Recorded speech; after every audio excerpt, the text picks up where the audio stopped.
사이다 팀의 분석 시스템은 7가지 이상 데이터를 바탕으로 최종 조합 픽을 멤버방에서 무료로 제공해드리고 있습니다. 사이다 팀의 멤버방 문의는 영상 하단 댓글 클릭 후 링크로 문의해주시면 무료 멤버방 입장 도와드리겠습니다.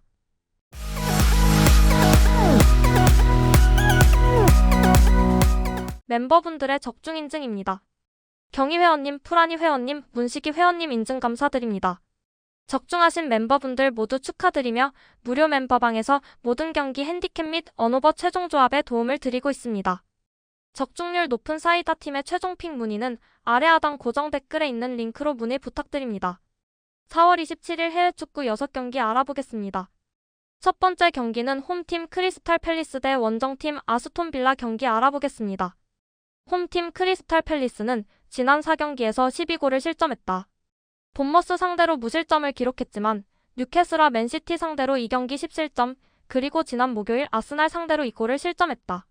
후방에 있는 3명의 수비수를 제외하고 나머지 선수들 모두 하프라인 부근에 위치하면서 압박 전술을 펼치기 때문에 상대의 순간적인 침투에 약한 편이고 벌어진 공간을 3명의 수비수가 컨트롤하지 못하면서 실점이 늘어난다. 특히 선제 실점 이후 간격이 크게 벌어지면서 수비수들의 부담이 커진다. 팰리스는 홈에서 빌라 상대로 강한 모습을 보여왔다. 빌라 상대로 홈에서 3연승이며 이 3경기에서 12골을 터뜨리며 빌라의 수비를 파괴했다.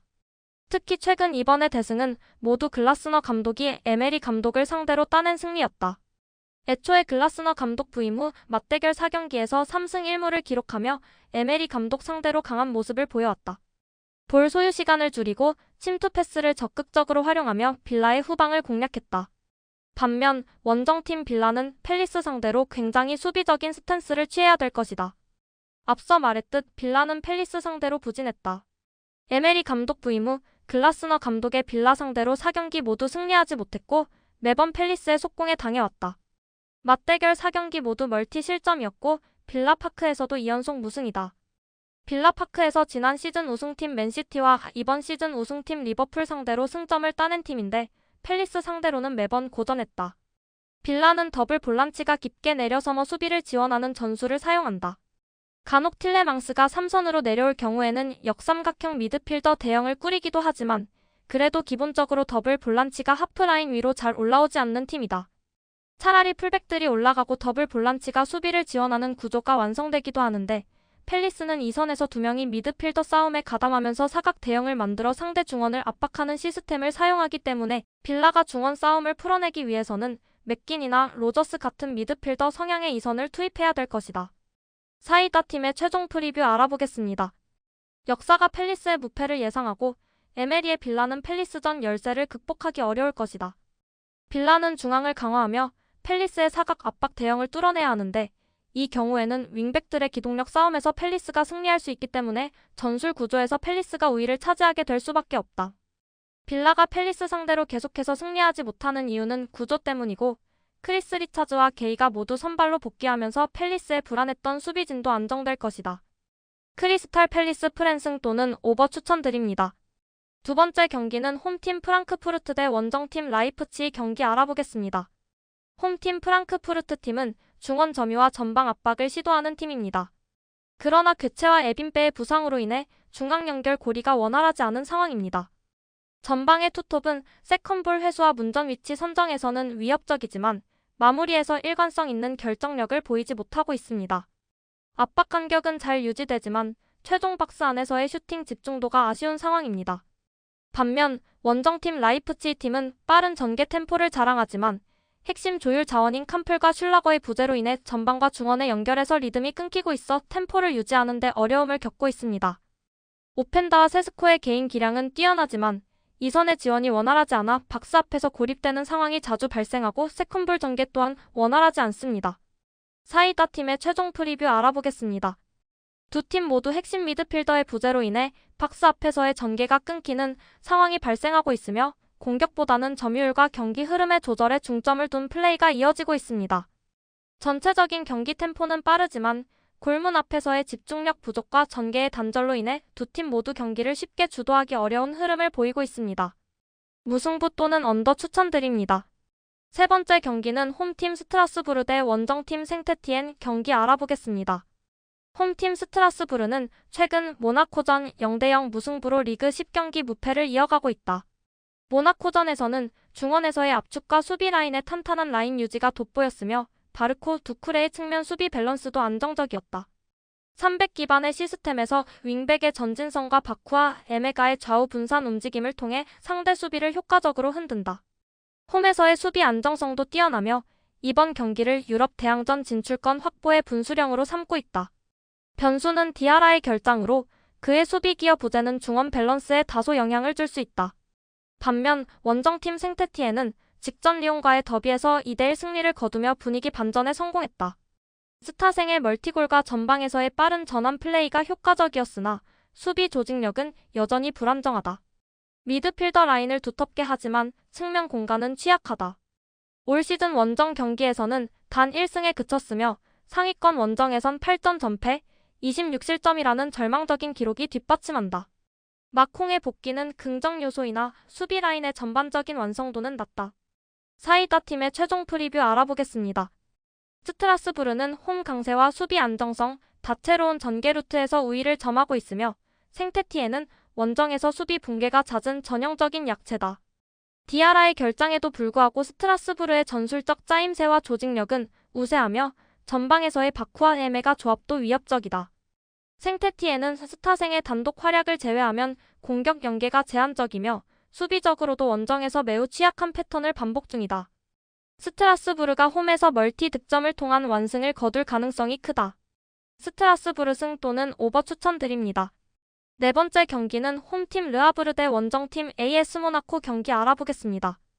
홈팀 르하브르 팀은 홈 경기에서 수비 안정성을 중시하며 라인을 내리고 전방 압박보다는 공간 조절에 집중하는 스타일을 추구합니다.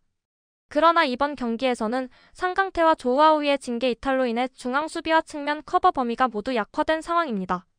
빌드업 시 상대 압박을 넘기지 못하고 후방에서 끊기는 장면이 자주 발생하며 파이널 서드 진입을 허용할 때 세컨볼 수비 대응이 늦고 공간 커버가 제대로 이루어지지 않는 흐름이 반복되고 있습니다. 반면 원정팀 AS 모나코 팀은 자카리아를 중심으로 한 후방 빌드업을 바탕으로 엠볼로의 중거리 연계, 미나미노의 공간 침투, 비에레트의 결정력을 결합한 정교한 수직 전개로 공격을 풀어나가고 있습니다. 하프 스페이스 활용 빈도가 높고 포지션 스위칭을 통해 상대 압박을 효과적으로 분산시키는 전술이 특징입니다. 특히 자카리아와 엠볼로의 연결 후 이선의 침투가 시작되면 상대 수비는 후퇴하며 라인을 재정비할 시간조차 부족해집니다. 최근 경기에서는 볼 점유율과 전방 전개 완성도 모두에서 긍정적인 상승세를 보이고 있습니다. 사이다 팀의 최종 프리뷰 알아보겠습니다.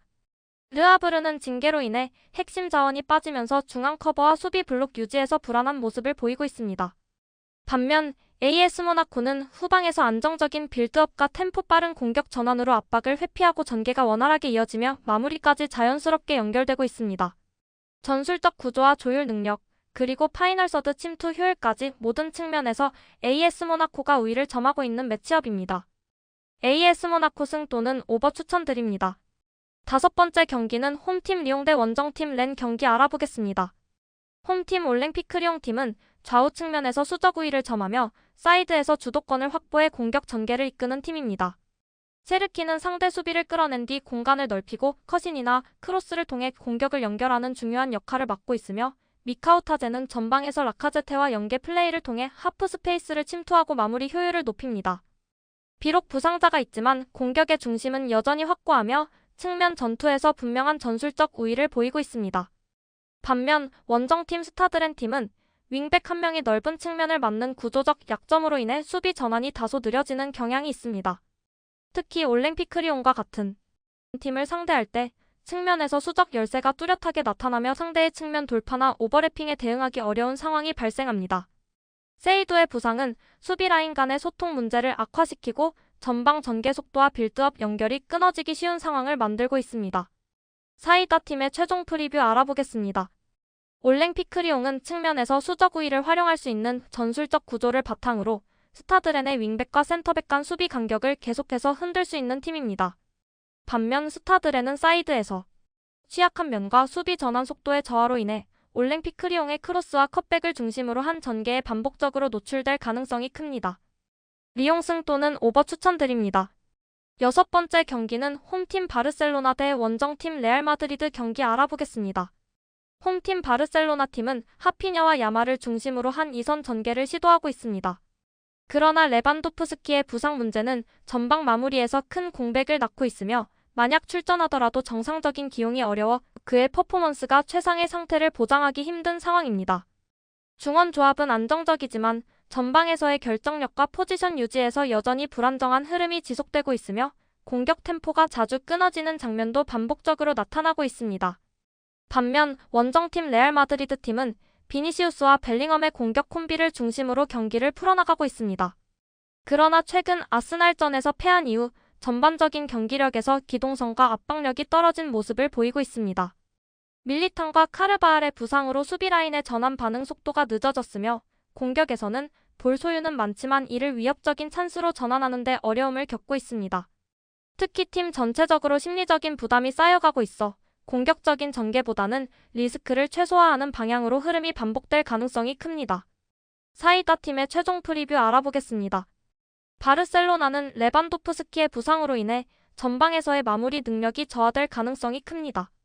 한편 레알 마드리드는 최근 탈락의 여파로 에너지 레벨이 떨어져 있으며 수비 라인 또한 최상의 상태가 아닙니다. 이에 따라 양 팀은 경기를 주도하기보다는 실점을 최소화하는 방향으로 전술을 전개할 가능성이 높습니다. 무승부 또는 언더 추천드립니다. 사이다 팀의 멤버방 문의는 영상 하단 댓글 클릭 후 링크로 문의해주시면 무료 멤버방 입장 도와드리겠습니다.